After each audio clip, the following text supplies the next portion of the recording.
live on Facebook. So this will be just a minute, and then we will get started on our presentation.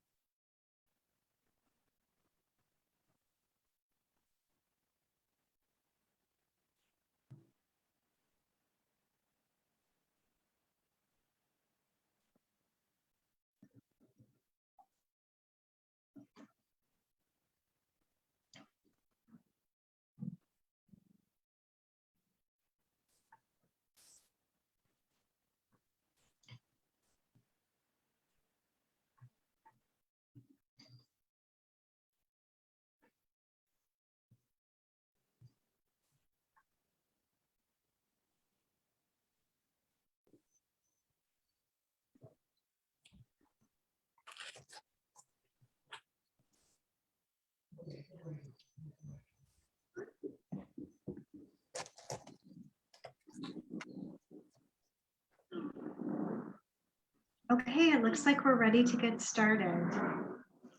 Emma, you can go ahead. Okay, thank you all for joining us at the Tourette Association of America for tonight's Zoom in on Facebook Live. Wendy Wegman, our TAA education specialist, is going to present useful TAA resources to use at this back to school time and throughout the school year. All links to the resources are in the slides, which are going to be linked in the chat. They will also be sent to the Zoom registrants in an email. If at any time during the program you have a question about the resources or a question for Wendy, please put it in the chat on Zoom and in the comments on Facebook Live. We will try to get to as many questions as possible, but we can always follow up in an email. We are funded by the Centers for Disease Control, CDC, to bring programs like this to you. Filling out the survey at the end of this program takes only a few minutes and helps inform us of community needs and help secure continued programming. We appreciate you being here, listening, and taking the time to fill out the survey at the end. Now I'll move it over to Wendy. Thank you, Emma. Thank you, everybody, for being here. I am Wendy Wegman, and I'm the education specialist here at the Tourette Association of America, and I'm really excited to bring to you resources to support your child at school. I know it's the beginning of the school year, so with that in mind, these are great resources to start the year. I know many of you have started the school year, so for some of you, we're almost a month in. For others, just a few weeks in.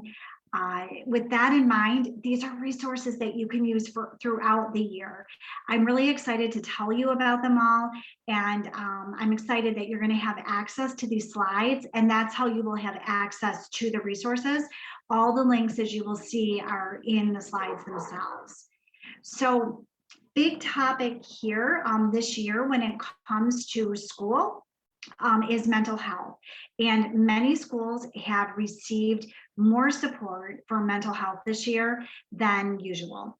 So with that in mind, many school districts received more funding. Many school districts have partnered with even colleges to have interns come in.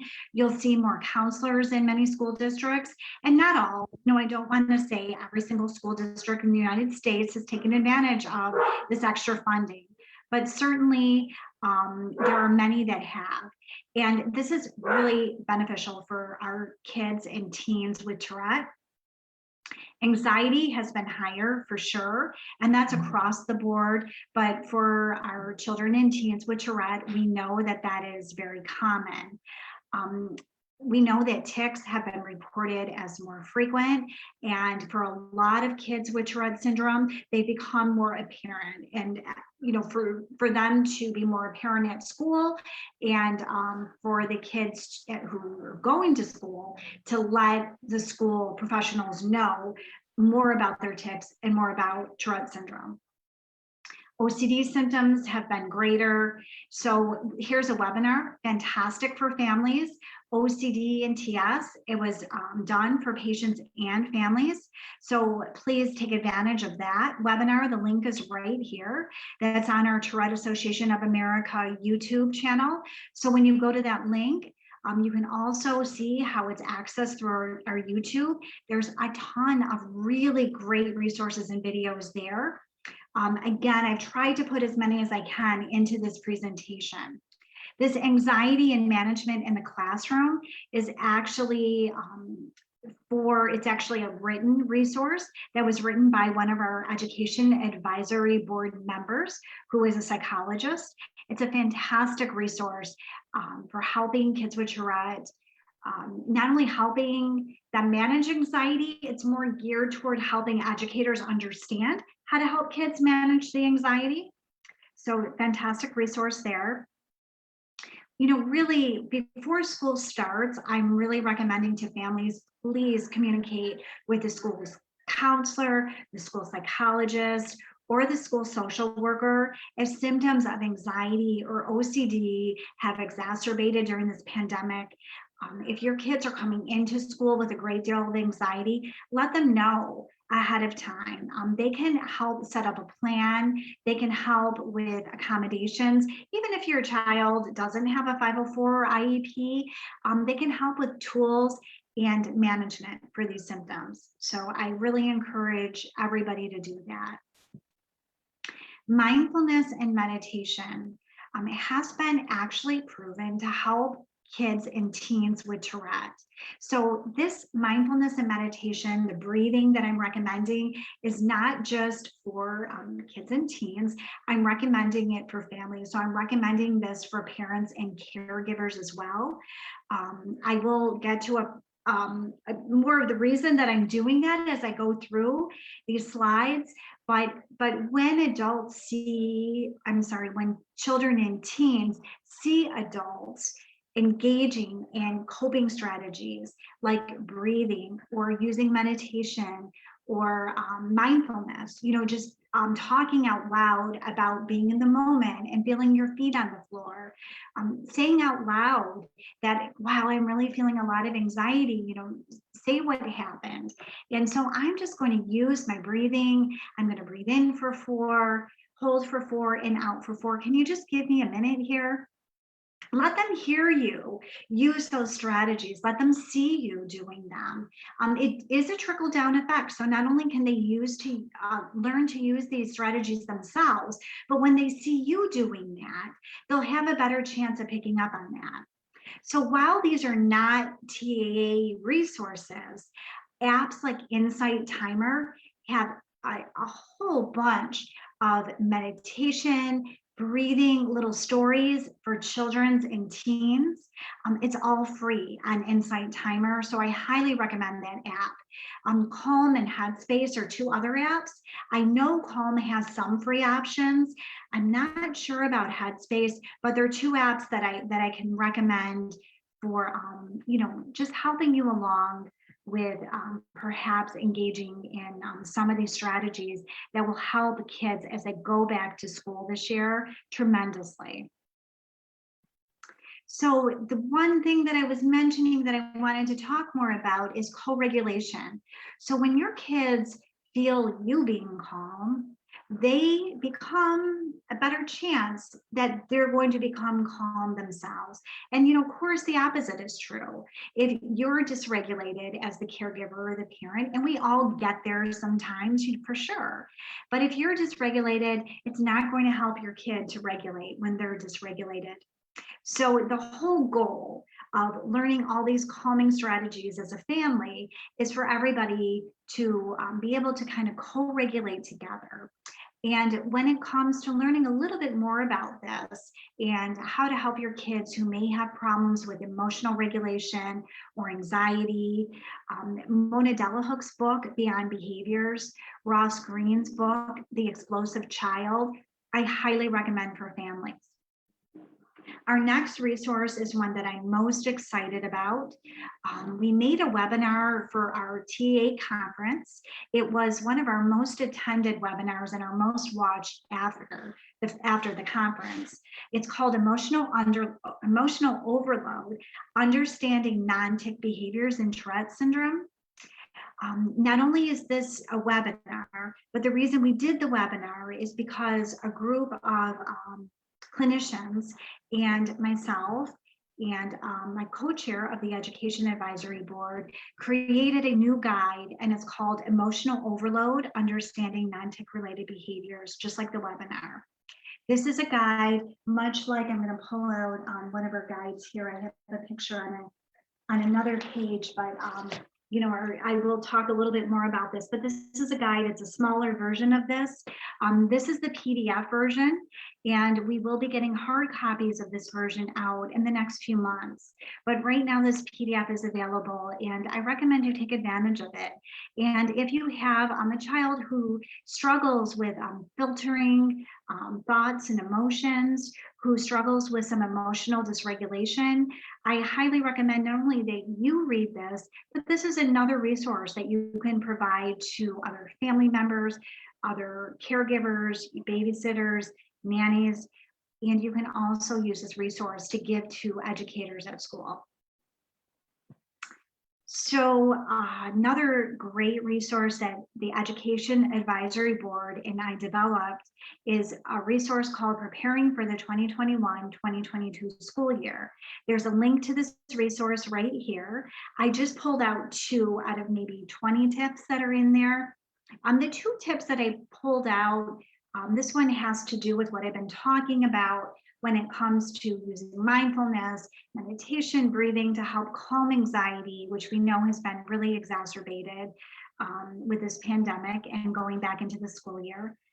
So one of the tips in our 2021-2022 school year resource is really just to be honest about health and safety, but while remaining positive and calm around your child. And if you have fears or concerns, and we all do, about the upcoming school year when it comes to the Delta variant, when it comes to wearing masks, be sure that you discuss those fears or concerns when your child isn't around. The most important thing is that they feel safe and comfortable going into school this year. And when they're afraid and they want to address some of these issues, or your sense that they're afraid, let them talk about their feelings, talk about their concerns, discuss it with them, and reassure them for sure that they are safe and remind them why. Another big part of managing the start of the school year is sensory tools, and having a toolbox not only of these mindfulness, breathing, meditation strategies to help with anxiety, but sensory tools can also help a child or a teen stay focused at school, and they can also help you manage anxiety as well, or help the children and teens manage anxiety. So a sensory tool, something to do with their hands, like putty or stress ball. Sometimes just taking a break and listening to music can be really a great tool for kids. Just having a cold drink of water, being able to stand up when they need to. Some kids really benefit from standing and working. Some kids benefit from having an alternative type of seating, like a beanbag to go to, or something else somewhere else that they can sit and be a little bit more comfortable. So resources at the bottom here, links that you will have access to with the slides, are the actual Preparing for the 2021-2022 School document. An occupational therapist, a wonderful occupational therapist, Dr. Heather Simpson, has made a few videos for us on sensory processing disorder. So the first video here is only maybe a 5 or 6 minute long video that explains a little bit more about Tourette syndrome and sensory processing. And then the second video we designed for at-home learning. So we designed it for that. However, the strategies in it are fantastic. So there's some strategies to help with sensory needs in there that, like I said, were designed for at-home learning, but they can definitely be resources to use when kids get home and they're doing their homework, or they can be used at school as well. So I think you might want to take a look at that great resource too.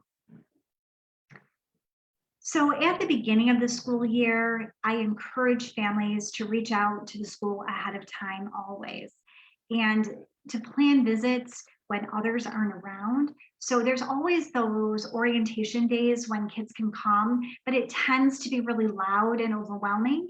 And for some of our kids with Tourette and co-occurring conditions, that can be difficult to manage.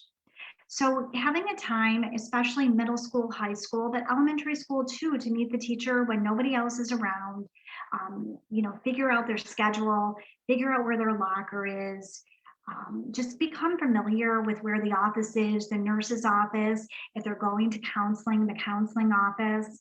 Introducing yourself and your child to others can be great. So if you call the school and you request something like this with the school psychologist or the vice principal or principal, often they'll be very willing to arrange a time for you to do that. I also encourage a letter from the parent, the child, or both, to teachers and anyone working with the child. So this can go to administrators, teachers, anyone that they might, counselors, school nurse, anyone that they may come into contact with. Actually, a member of our education advisory board uses this link to the fast fact sheets for her daughter every year. And I'm actually using that for my son, who is 13 and going into the 8th grade. I also put sample letters. I've always used a letter every year. It can be sent in an email. It can be attached to an email with some other information or resources. But I have a couple samples here because over time people have asked for samples. I have a sample student letter from an upper grade and a sample parent letter from a lower grade. It just gives you a little bit of an idea of a jump start, but certainly you want to tailor the fast fact sheet or the letters for your own child. So writing a letter to teachers, I'm going to play this video here for you before I move on. This was a video that we made a few years back, but it's a great resource to help. Dear teacher, I will be in your class next year. A thing that I want you to know about me is that I have Tourette syndrome. And what that means is that I make movements and sounds that are called tics. In addition to my motor tics and my vocal tics, I have ADHD. Although I have Tourette syndrome, it isn't what defines me. My child really wants to do well in school, but extra effort may be needed to help him succeed. Here are some things that you'll want to know. Tics wax and wane and can change over the course of time. Some examples of tics include throat clearing, grunting, shoulder rolling, finger tapping, and eye rolling. Collaboration is key. Discussing strategies up front can lead to a successful school year. Strategies that have been helpful include allowing breaks from the classroom to do some gross motor exercises, as well as counseling that will reinforce some relaxation techniques. Writing neatly and taking notes can be difficult. Providing the use of a laptop or a tablet, or allowing my child to have notes ahead of time can be really helpful. Social skills can be difficult. The best thing you can do is to foster an inclusive environment accepting of all people.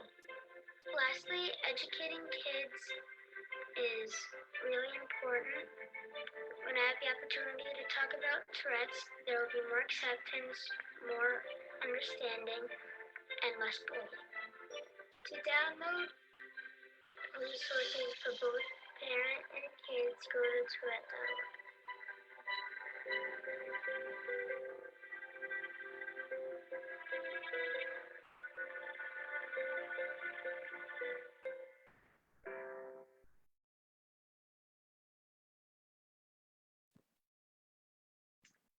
More school resources. So if an administrator will be new to your child, so whether it's your child's going to a new school, or they have a new administrator at the school they're already at, or perhaps you've never reached out to the administrator before, I highly recommend it. Having their support before any problems arise is really important. And, by problems, I mean anything that could happen during the year. For your school principal or vice principal to know who your child is can be super important. So here's a video, 5-minute video, the role of the school principal, and I say and vice principal because often it's the vice principals that are in charge of special education. Well, it's important for the principal to know. Oftentimes it's even more important for our vice principal to know. Request a meeting either before school starts or right at the beginning of the school year to update 504s and IEPs if necessary. Often it's nice for the school year to start and for educators to get to know your child a little bit. If your child's 504 or IEP needs to be updated, because then you can kind of see how things are going during the year and update them, after being in school for a month or so. If there are big changes to your child's symptoms and meetings need to happen before school starts, I know this is a little late to request it, but let them know that as soon as possible that you need to have that meeting to do those updates. If any evaluations need to be done or updated, be sure to schedule that as soon as possible. With the pandemic, a lot of evaluations have been missed. Some were done, but they had to be done in the form of checklists, so different evaluations than otherwise would have been done. If you're not sure if evaluations need to be done, you can reach out to the school psychologist and find out, when they were done last and, how frequently they need to be updated.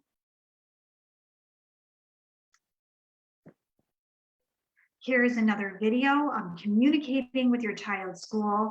Communication is really important. And I know as the school year starts, we all, kind of want the best for us and for our child. And we want that communication to be open. We don't want it to be overwhelming for us. We don't want it to be overwhelming for the teachers. So it really is usually about finding that balance with communication. This is just a short video that I think you'll appreciate when it comes to this topic.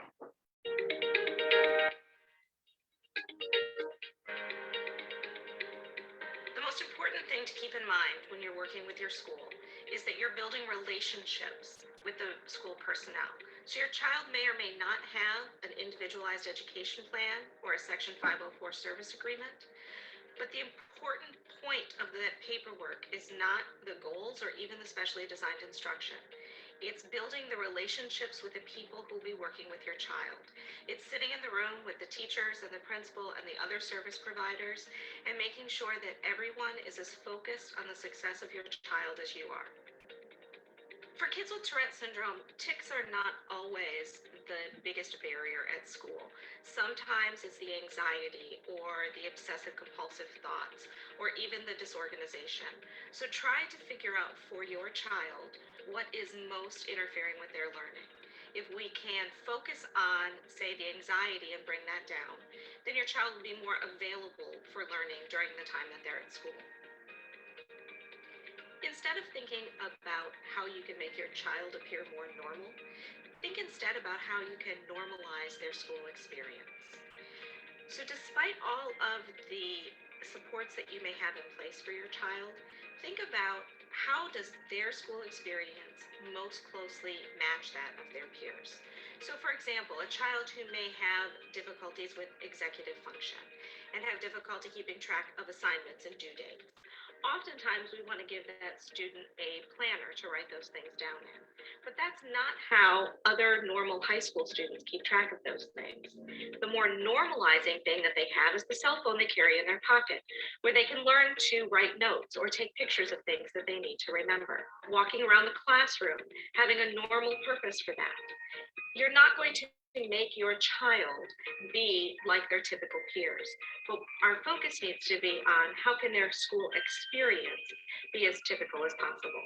My takeaways for you would be focus on relationships over paperwork, focus on the issues that are interfering with your child being available for learning, and focus on normalizing your child's school experience.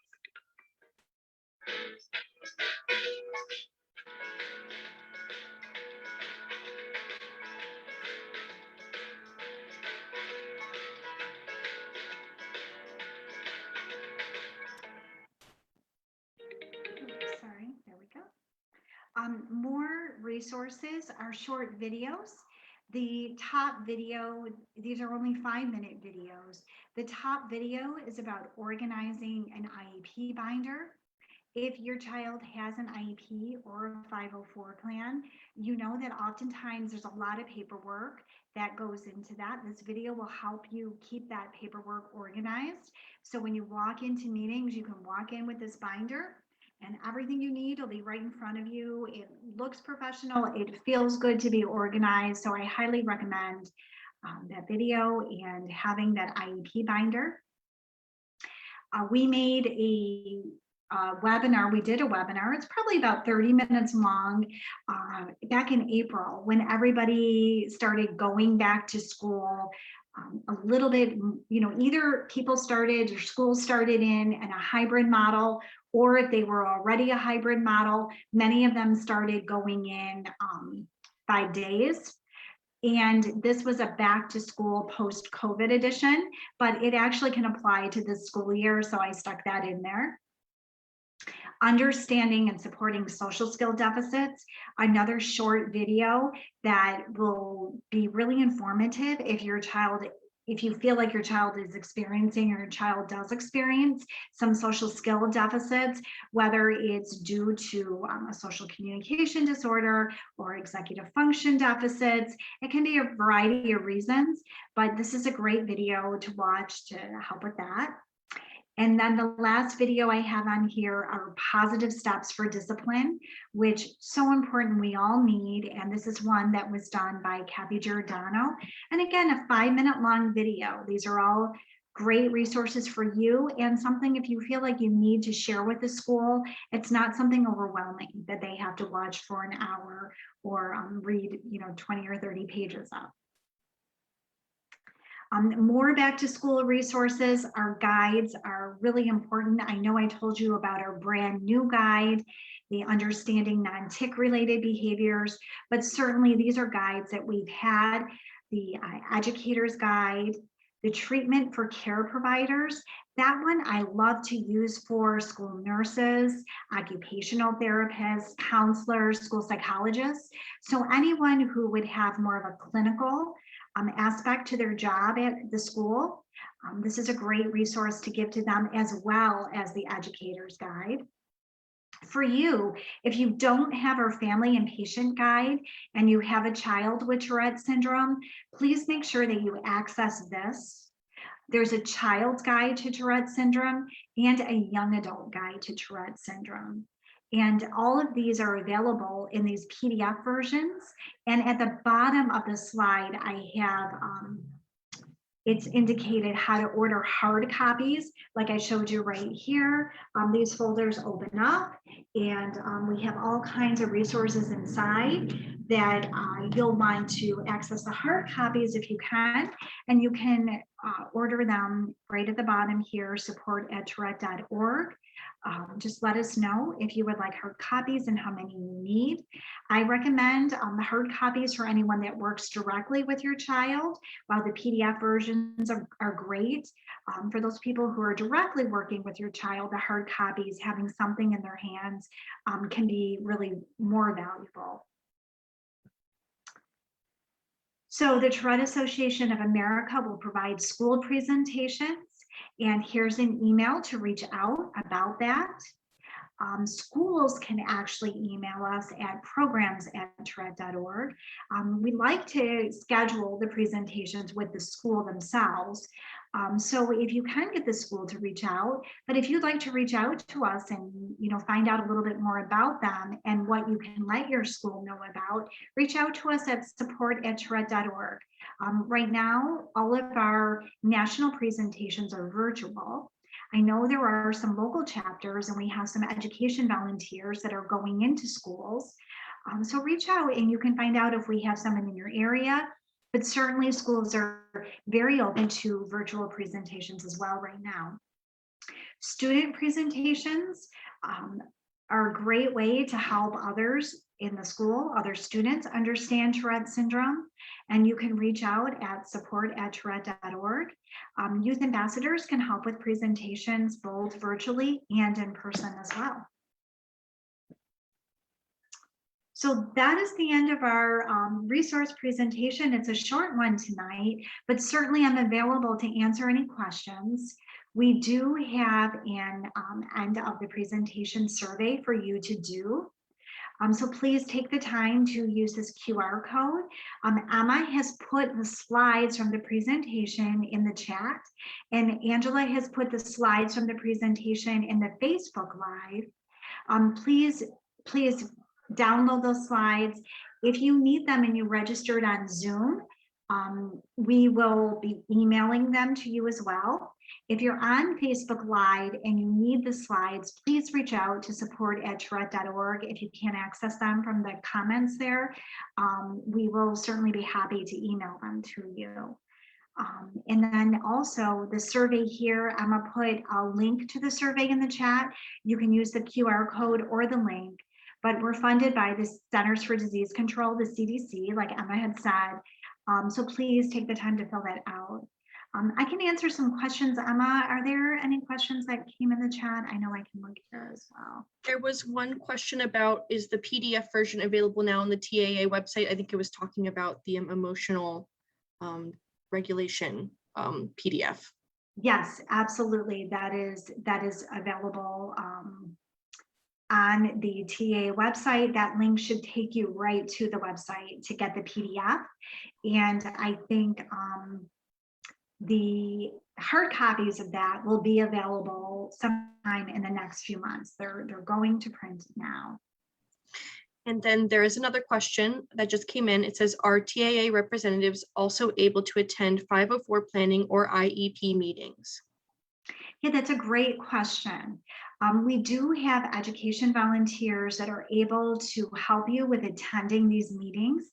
At the TAA, either myself or members of the Education Advisory Board, we don't attend the 504 IEP meetings unless we see a reason that we really need to be there, if that makes sense. So it's when things aren't really going as well as you want them to, things need to be explained a little bit better, or perhaps symptoms are such that the team needs some more understanding.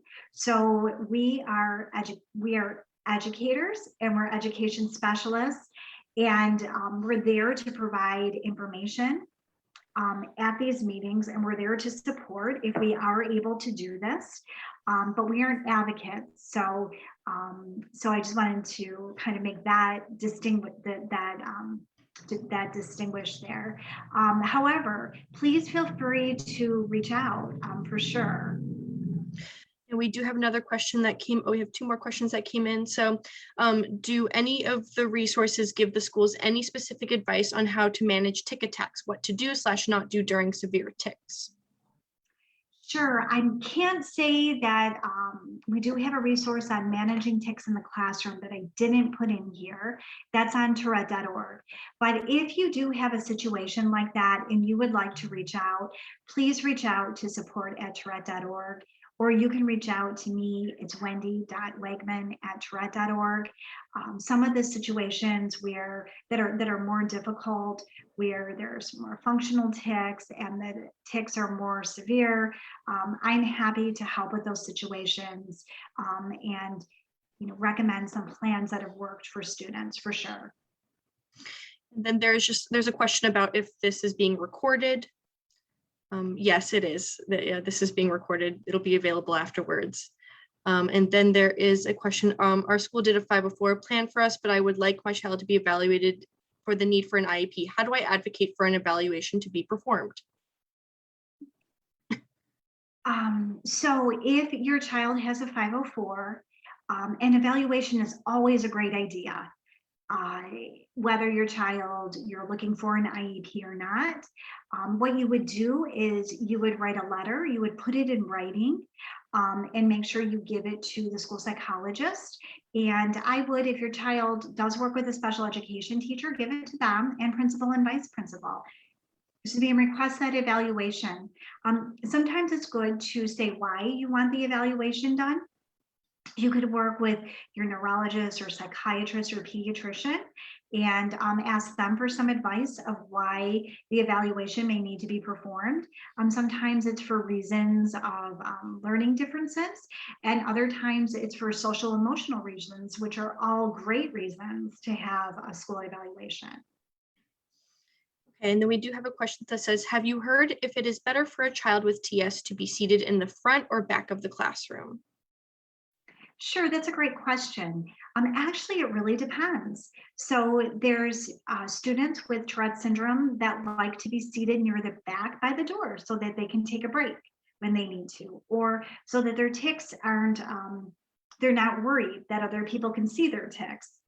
Others like to be at the front of the classroom because they feel like they can attend better at the front of the room and get the information that they need. They can process it better being closer to the teacher. So when you have that kind of accommodation, I would say that you don't want to put in a 504 or an IEP, or if you don't have a 504 or IEP and you want to just let the school know what could be beneficial, I would say that it could be a preferential seating situation, but let it be determined on a case-by-case basis, if that makes sense, for what's best for the child in individual classes.